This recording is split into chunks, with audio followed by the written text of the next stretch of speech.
Hi, Buzz. Welcome to the show. How you doing, John? Good to be here. Thank I'm you. doing great. Buzz, that's a great name. I know it's a nickname. I mean, your name is Grinnell Desjarlais, but why do they Yeah. call you Buzz? Well, I probably made some sort of a noise when I was a little tyke and it stuck. And most Indians have nicknames, Oh, I or if you see. prefer native. Right. So your First Nations, what's your background? Uh, I'm enrolled Chippewa Cree, Montana. Okay. A lot of my relatives are of the Blackfeet Nation as well. So kind of span two reservations. Hmm. And I go back usually once a year to one or the other and visit folks. I live just south of Seattle, Washington right now, Okay. and yeah, that's where I do business. Now we're here to talk about one book. I see that there's a few versions, and we'll get to the reason for that. And the book itself, of course, that's what this show's about. You've already told us a little bit about yourself, but I'd like to hear more. What can you tell us about where you come from, what your career has been, or if you're still working and now you're writing books, and what got you to that point in time? Well, I was I'm an electrician actually, and we have a business in Seattle, Washington. We do what's called heavy highway and industrial work, infrastructure work, which is quite involved. We don't do houses or anything like that. Um, been in the electrical business for 40, 45 years. Traveled all over the United States as an electrician. And, from Eastern Seaboard, nuclear powerhouses, dams, uh, through the south into the desert, Utah, coal-fired generation facilities, Palo Alto, another nuclear power, and in California, some dam work and just all over the place. I was working out of Spokane, Washington at that time. There just wasn't that much work up there for guys like us, and so we traveled quite a bit. Um, and then I had some life disruptions, what we'll probably get into a little bit. I'm in recovery for many years now. Actually, 1st of November will be 40 years sober. So that was quite a deal, and it is quite a deal. And a lot of my early part of my life, I missed a lot of stuff, but I actually did a lot of different work. I did some logging for a while, worked for Union Pacific Railroad for a couple of years, pounding spikes, nothing dramatic, nothing Been working professional, hard. just beating Definitely been working spikes. hard. Yeah. Yeah. Yeah. And up in the woods, cutting large trees down and those kinds of things. And you get scuffed up pretty good and just kind of had a rough and tumble sort of a life like that. And then working as an industrial electrician, it's very physical. And running a business now at about 5 or 6 years ago, I've had most of my joints replaced, and Wow. I'm 74 years old today, and we're still stroking, and we're getting the process of turning this wonderful business model over to my daughter. She's 32 years old, and she's finally getting the hang of it, and she'll do well. Good. And then I can start writing a little bit more. Okay. Hopefully. And what got you writing in the first place? I, you know, I don't know how many people say this. Maybe I know a lot of people who've written all their lives, and they're master of fine arts and all this stuff. Obviously, Hmm. I'm not a product of any higher institution of any sort of form. This thing just kind of came out of nowhere. Actually, the book is about Saving KC is about Karen Carpenter. Really, Karen So, Carpenter. Well, I'm a big fan of hers, so go on, please. so I I kind of missed when Karen Carpenter passed on. Her and I would have been the same age, probably about, your generation, of course, too. Hmm. Um, I was born in 1950, as was she. And of course, she passed away at a young age at 32 years old of anorexia bulimia. Yeah. And I kind of missed the part I was kind of tied up, doing my thing. And the part where she passed away, because when she first came out in the 70s, when they first came out, my first major league crush, it was just beautiful. I thought, oh, this lady is so wonderfully beautiful and sings so well and all this stuff. But at the same time, when I was in the service, he didn't get caught dead with a Carpenter's album because ooh, he just didn't. it had to be metal or whatever, Yeah. So years later, just about pandemic time, I was into watching YouTube things here, and they came up, and I was thinking, what in the world ever happened? I knew something about eating and not eating, and so I dug into it a little bit, discovered all these things, and with me, I'm kind of an obsessive compulsive. Whole thread starts going more and more and more, and it occurred to me that this person had been just waylaid by everybody, practically everyone in her life. The music industry took a chunk out of her, her family kind of took a chunk, and then things were just decided for her. And ultimately, that kind of treatment and that kind of behavior by loved ones in a family can lead to the affliction of anorexia. The only thing a person can control in that regard is her body and what she eats or doesn't eat. And that's exactly what she did. Yeah. So I discovered this thing, and I read a couple of books that were written about her. Uh, and I thought, God, how could somebody be treated so unfairly by so many people? And these people were supposed to look out for her and all this stuff. And I just kind of went down that rabbit hole. And it just got a little bit deeper. And then I became a little bit obsessed with it. And I started visiting these blogs and stuff like that. I talked about the Carpenters and music and all that sort of thing. Yeah. And how her brother was quite skillful at arrangements and music, and he was very good, and he still is. Still, Well, he was very supportive of her, wasn't he? I you could say that, yes. There was I an thought so. interdependent relationship there, but ultimately, uh, she became a lot more than what anybody ever thought she would be in their family. I see. I see. So sad tendency to overshadow what was going on all the way around Yeah. because contracts were written. And maybe they were written because of her. The truth doesn't really come out totally on that, but maybe. So I started digging into this thing, and it just grabbed me emotionally. And I'm this rough, tough guy, and I've done all this wild things and done these big stuff, and I'm not supposed to be like that, sort of thing. Hmm. And this thing just grabbed the hell out of me, and to I the know. point where I'd started writing, and I thought, I don't know where this is gonna go. I've never done this. I'm not a writer. Jesus. Wow. So I just kept doing it, and I had no intention of writing a book or anything like that. I just started writing. The conversation in many circles had turned to what would it be like if Karen Carpenter were still alive? How could we have saved her?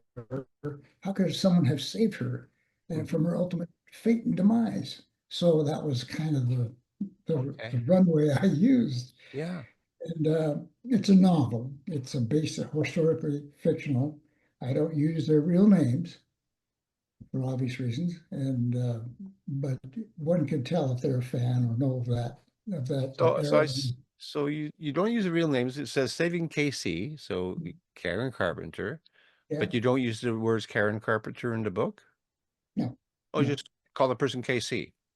So the person is Caitlin Chapin, Okay. Okay. and a little strategy behind that. I thought, well, if somebody is looking at Chapin, they'll make the tie to Harry, Mary Chapin Carpenter. Maybe I don't know. Who knows? maybe. Yeah. It's interesting that you say you have to kind of hide it because I was into Black Sabbath and Pink Floyd and Yeah, and then also the Carpenters, but yeah, I didn't let people on that, I yeah. was I know. I know. You hid it under your mattress, and beautiful the other melody. GIs walking around. What's this? What's this? Oh, that's nothing. It belongs to what's his name over there. Yeah, It's yeah. not mine. Yeah, yeah, yeah. Exactly. No, I feel for her. I feel it because it was fascinating. She was a fascinating person. Um, Now, of course, the person that you're writing about is sort of mirroring her life. Is there some drumming Right. going on? She really saw herself as a drummer, and she was actually a pretty Yeah. good drummer. So it's kind of like Once Upon a Time in Hollywood, that movie that Quentin Tarantino made. Hmm. It's like the Sharon Tate LaBianco deal, Okay. and it, Yeah. and And Tarantino took it to a point and then went kind of do the same thing here. Oh, cool. We follow it to a certain point, kind of based historically, and then we take off. Yeah. And so what I did, so really for me, again, it was an emotional experience. I mean, to the point I'm a night owl or a morning owl. At 1 o'clock in the morning, I'm wandering out in my kitchen, just wandering around out there, just breaking down into tears, thinking, what in the hell is going on here? What is going on here? And that's the kind of deal it was. I took some time out. I took some sweetgrass and sage, and I went down to her where she was interred down in Thousand Oaks, California. Now, this is getting a little strange, I know, but that's where she's interred. And I visited her site, and I said some prayers and did some smudging and And where things. is And that I did exactly? What part of the country is that in? Thousand Oaks, Okay. Thousand Oaks, California. Okay. Okay. So that's where she's interred. She was originally interred somewhere else in LA, and they moved. Her brother had her moved up with their parents when they passed, and they're all in one spot. Okay. So I spent some time there, and then I thought I better see my psychiatrist when I get back to Seattle because I think this thing is off the rails. Hmm. So I went back and had a talk with her, and I told her, I said, is it possible for a person to fall in love with a dead person? And she said, nobody getting hurt, are they? And I said, me, maybe a little bit, but so she said, I don't think so, Buzz. I think you're all right. Okay, Let me that's know how good. it turns out. Yeah. So I continued to write. I didn't know where it was going, and I contacted a publisher about part of the way through, and just because this is a swarmy world, as you know, in publishing, and there's a Yeah. lot of people that are not very honest. So as I was on the lookout for that, and I did find a publisher in Seattle. And I went through all these people and all these stories and all this crap. They were, oh, this is great. We're going to make you famous and all this stuff. And I know better. Mm-hmm. And so I found this guy in Seattle and I called him up and he told me, he was honest with me, it's going to cost this much and here's the deal. And if you don't want to pay that, then just do something else with it. You know, you stick it on Amazon and do it for little or nothing. Yeah. Um, okay, so I signed the guy up, and my thinking was, well, he's in Seattle. If things jump the rails with him, I can go find him and kick his ass. But Mm-hmm. thankfully, that never has had to happen, and we've Mm-hmm. become very good friends. Yeah. So through this process, they do editing and turn it over to his editor, and I kind of piecemealed it to them bit by bit as I finished it. Okay. And pretty soon it was a whole thing. And then I just saved the last bit for last, gave it to him. Then I didn't hear a thing. And then he calls me up and he says, I don't ordinarily make calls like this, but what you've done here is pretty fascinating and actually pretty damn good. We got to talk. And he said the editor called him and she was in tears. I said, what happened to her? And obviously, she, it hit a spot with her and him. So uh, we finished up the editing. The editing took nearly a year and a half with rewrites. It was my first go around, and I think that anybody, I don't care how good you are, I think rewrites are rewrites are rewrites, and that's going to happen to anyone. And which it did this time. And we actually the manuscript, original manuscript, was probably completed in 3.5 months. Mm-hmm. Yeah. And then the editing in a year and a half, and then it went out to Absolutely. publish. And then the ending, the alternate ending that's just recently got put out and things got rearranged there a little bit was because in my heart of hearts, I knew the ending that I came out with originally wasn't the one it needed. I just didn't have enough guts to do the right one. Okay. So I felt, well, there's a happy ending, which I wrote in the beginning, because really I kind of like that, but at the same time, I knew it was nagging me that no, it cannot really be that way. So I wrote the alternative ending, which is probably not the ideal ending for most folks. So I just decided I should just leave them both out there, put them both out there, and a person can Interesting. can check them both out and decide which one you like best. Wow.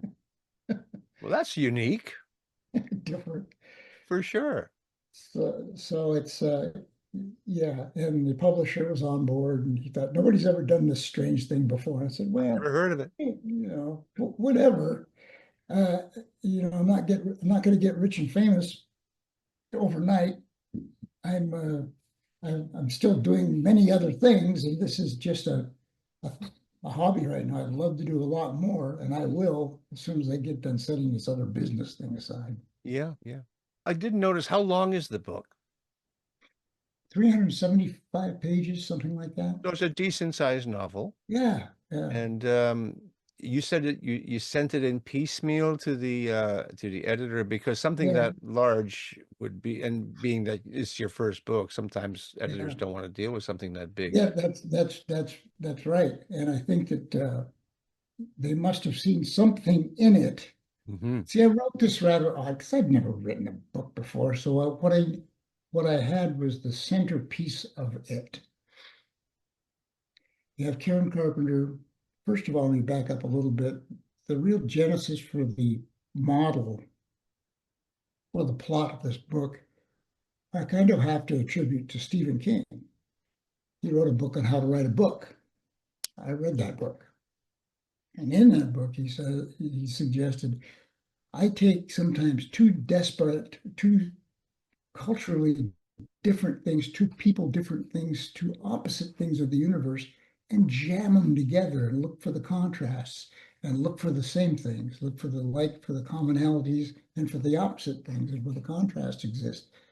So what I did is I took an Indian kid from Montana, from the Blackfeet Indian Reservation, and made sure that he found his way to Southern California and went through went to college down there, and he developed a relationship with some folks down there that were native from the Barongo down in Southern California. And one thing led to another. He winds up messing up his educational thing, and he winds up in Vietnam in a POW camp. And the POW, kind of like in Laos or something on the border, where nobody checked anything, and people did wind up in captivity, and usually died there.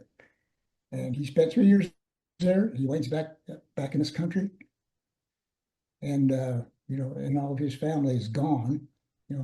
Natives sometimes were there, sometimes were not, and Right. just like life is. And his he's got few friends left in Southern California, and he's got this thing. He's damaged, greatly, greatly damaged.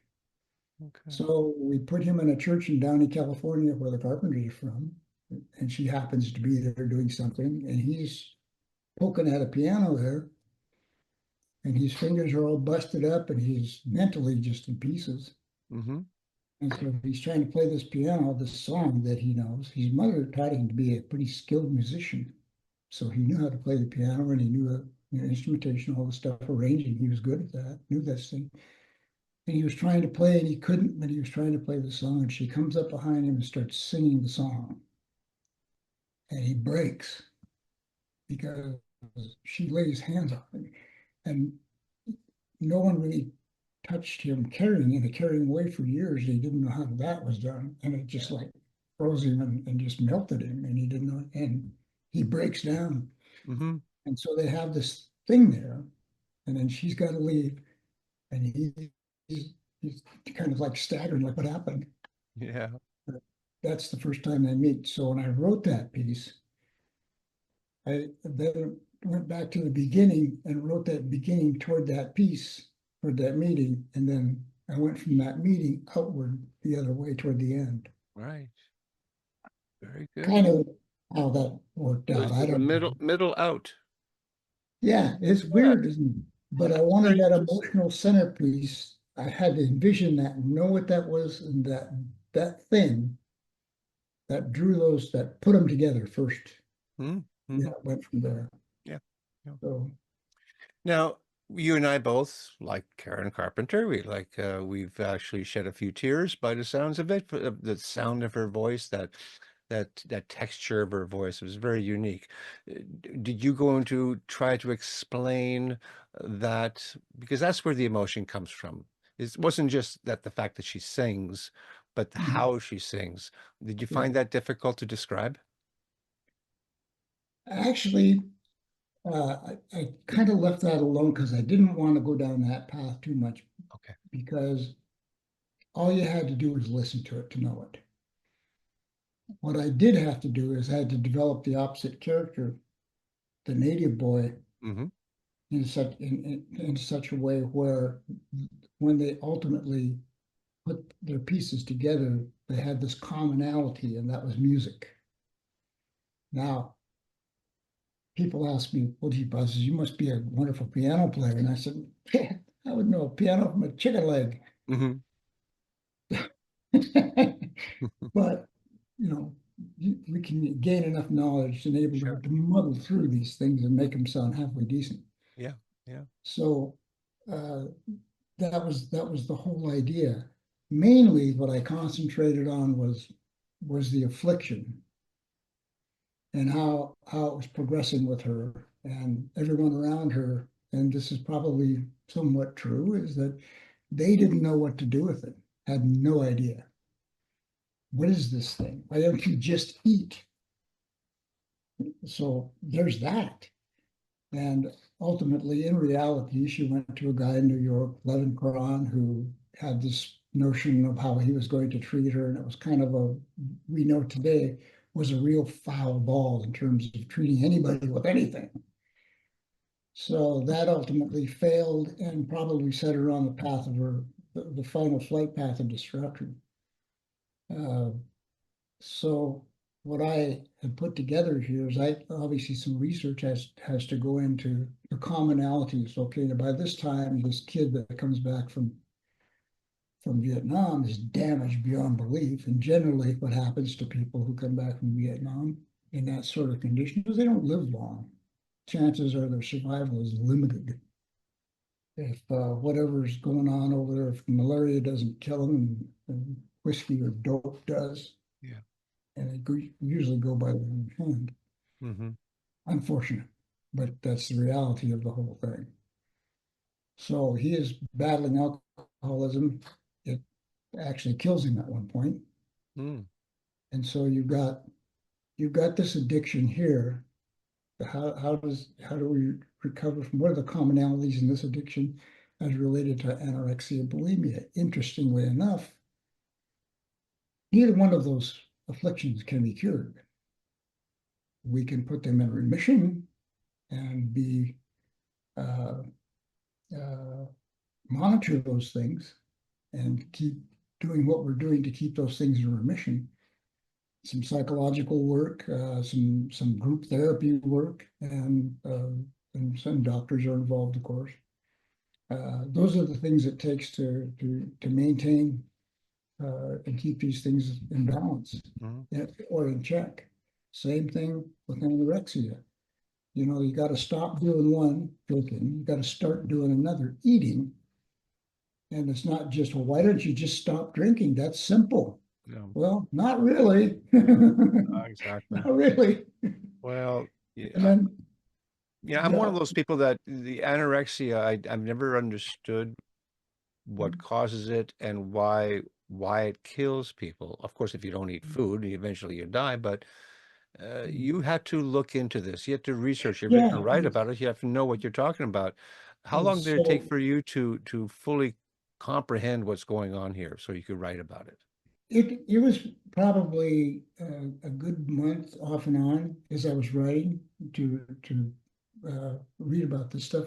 Yeah. It was interesting because at that time in 1970, obviously, Karen Carpenter passes away, and it's headlines like, "What? What's that?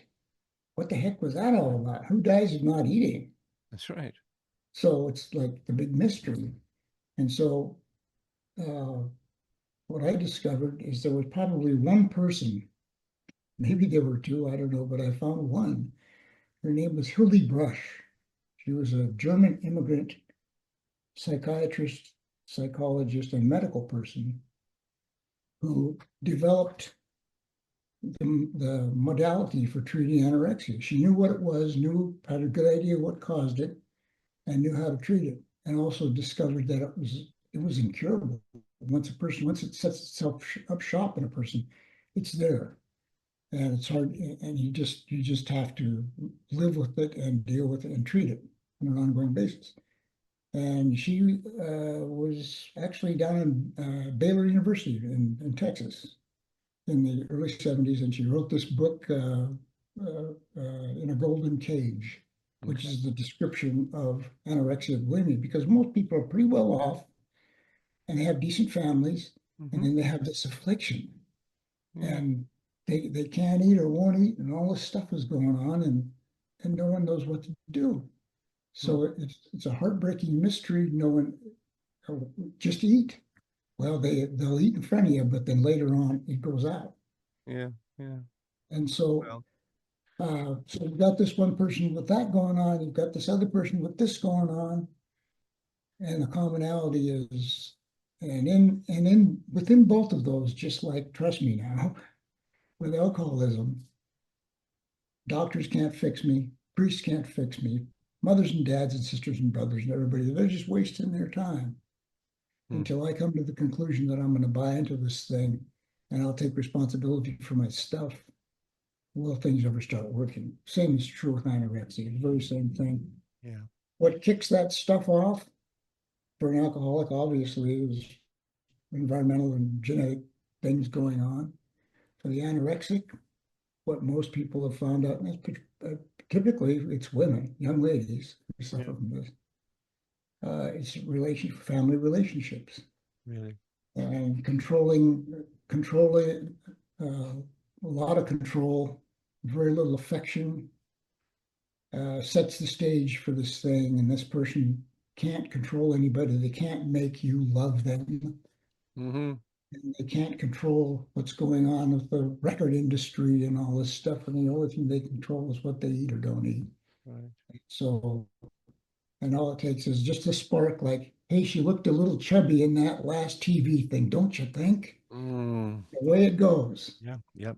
And once the horses are running and loose, it's pretty hard to get them back in the corral for anorexia. It really Mm. is. And so it's very serious. I mean, even I thought when I first heard it, well, can't you just eat a ham sandwich? Well, it's not like Sure. that. It just isn't. It's just very complicated. And generally people with that kind of experience, they're also alcoholic and or drug abusers, because anorexia is a very physically painful experience. Um, as I indicated in the book, it's like, what kind of pain must one endure to starve oneself literally to death? Yeah. So it's like, wow.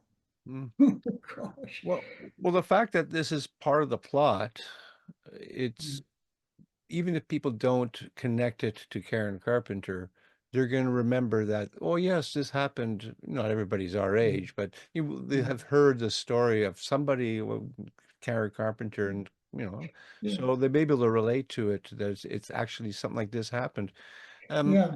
what was it like for you to write it in a fictitious sense? And of course, there you have license to take it anywhere you want. And well, you got two endings, so you did that. Well, the good news is it's a novel. Sure. And the other thing that I discovered, you can do anything you want. You You can can go do on anything you Twitter. want. Yeah. Anybody can say anything they want, whatever. Yeah. In fact, I've had the weird experience of having a character take me someplace. They're just writing. And this character goes and does this and does this, and he winds up in this place. And I just let him go. I Mhm. mean, I'm writing along, Yeah. Yeah. Yeah. I know and the then all feeling. of a sudden it's like, why did you take me here? Hmm. What are we doing here? Yeah. And I think we have to reel that back a little bit and take another turn because it went to a Sure. wrong place. Yeah. But that's happening more than once. But to write the novel It's is a normal. freedom thing. I was somewhat restricted in the beginning because I knew I needed to tie it to something that was historic, Okay. but I had to kind of watch it. I didn't want to get too close to it, but enough to know, for somebody to know who knew the Carpenters, that, yeah, I remember that, and Hmm. that makes sense. And the other thing I did is I went and I got the entire schedule for what the Carpenters were doing during those 2 or 3 years, or a Really? couple of years. So where they were something, where they were at some place on such a date, that's where they really were back then. Yeah. Okay. So just in case somebody is a diehard Carpenter fan and they went digging around, they would find out that those things actually lined up. Yeah. Whether or not anybody would ever look, who knows? Well, they had their own show, their own television show. I remember watching the show, the Carpenters show, I think one season, maybe two. I'm curious about this cover. I can see the helicopters. It looks like that's in Vietnam. That's the Vietnam part. The palm trees as well, I guess it's from there, but California has palm trees. Okay. Yeah. Mhm. What's with the gloves? So this kid came from a Montana ranch. Hmm. Raised as an Indian cowboy. Oh yeah. Okay. That's By what his as a cowboy rough gloves. father. Him and his brother were raised by this rough dad. Yeah. And his mother, who was very cultured, came from the East someplace, knew all this musical stuff and was somewhat refined. And you've got these two people that what are they doing together? Hmm. Again, Stephen King type stuff. Yeah. Yeah. And but it works. And these kids were raised in a rough way, and the old man never treated them any different. I mean, he kicked their ass. I mean, it was a Mm. deal. And kind of that's the way he was raised, and that's the way that his the father's uh, relatives. A lot of them were victims of the Indian schools back then, and they were killed and Mm. died in those schools. And so his father Yeah. was a product of one of those schools. So Right. that's why he had this trauma he was carrying around. So Yes. these boys are pretty rough, and so that's just like. Uh, Originally, the dad told them they couldn't wear gloves, but they would sneak around and wear gloves anyway because they could get their hands up so badly. Yeah. So we've got the gloves and we've got this license plate falling. Hmm. And that's the license plate that was on the back of Karen Carpenter's last car that Oh, she had. really? That was KC1, Hmm. California. In fact, Fascinating. Richard Carpenter still has that car in his garage in Thousand Oaks. Okay.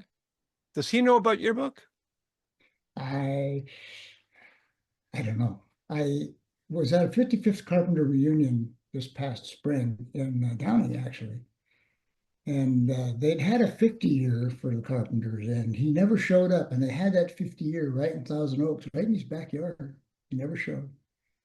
And this one on the last day, Richard Carpenter shows up. Nice. Yeah, and actually, again, really emotional. I mean, people crying all over the place, Mm. and he was crying. Mm. Oh my God. Wow. Wow. And he had uh, an author that was writing some stuff with him, and I gave him a book. I very careful about this because you never know how it's going to be received. At the same time, when I was writing this book, I was very careful not to throw stones. You Hmm. know, a lot of people blame the mother, blame the brother, and why Yeah. didn't the dad jump in and do this and do that and all this stuff. It's like I just didn't get into any of that. Yeah. Good. And in Yeah. the end, we tried to bring everybody around and actually kind of save everybody in some way, shape, or Okay. form. And just do it that way. I didn't want to cross any swords with anybody, and I was fully aware that at some point that Richard Carpenter might get a copy of the book, and I didn't want him Yeah. to Yeah. For sure. I For didn't sure. want him to blow up, you Uh-huh. know. Well, for sure. So it's kind of hanging out there. Um, I actually went to California a couple of times last month. The publicist managed to get us into the pre-Emmy Awards, and they have the gift bags, and so this book made it into several gift bags. Hollywood insiders, and I don't know if that makes any difference or not. I Oh, well, you assume. never know. You could be going places there, Buzz. Yeah. Listen, I understand you have a website as well. You want to talk about that? Yeah, savingkcthestory.com. And all versions, the first version and the altered ending version can be purchased on that website. Also, it appears on Amazon. I think we've got some kinks worked out. It's just been going on for the last couple of weeks. And we're also polishing up the version that's going on Audible. Okay. Oh, good. And So who's reading that? a guy by the name of Gary Bennett, he's out of Seattle. Okay. I had a publicist first of all, and I just didn't have any good luck with her. And she steered me down a path and had this other guy, and it was just Mm, horrible. yeah. And I just couldn't, so I had to pay him off and just go a different direction. And I found this other guy that was close by, and he did a wonderful job. So Yeah. Well, you're in show business now, Buzz, and it's not always a pretty picture, but sometimes it's very triumphant, and I think you're heading in that direction. Speaking of which, why don't you give us an elevator pitch? I'm going to put you full frame, and then you get the book there with you and beside you. oh yeah, hang If on a you, second. yeah, sure. Why don't you get it?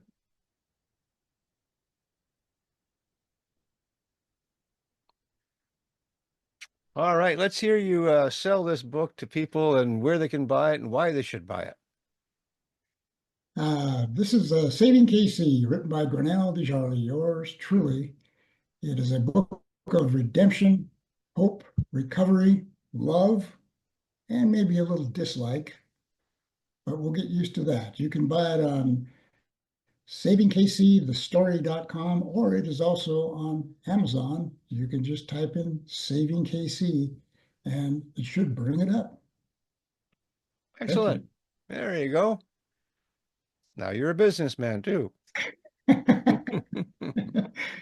Wonderful. How does it feel to be an author of a book? It's strange. It's like I keep telling my publisher, I said, I'm not a writer. He said, you wrote a damn book. You're a Yeah, writer. exactly. Okay. You gonna write another one? I'm working on it. Okay, good. It's an anthology of small short stories and things that I have gone through, but not about me, but kind of sort of. Okay. When you get that book, and if you really want to get back here and talk to me about it, I would welcome you back anytime, Buzz. Okay, John. Yeah, I certainly would appreciate that. For sure. Yeah. Well, you have yourself a good rest of your day, and I wish you all the best. Thank you, sir. You as well. Okay. Bye-bye. All right.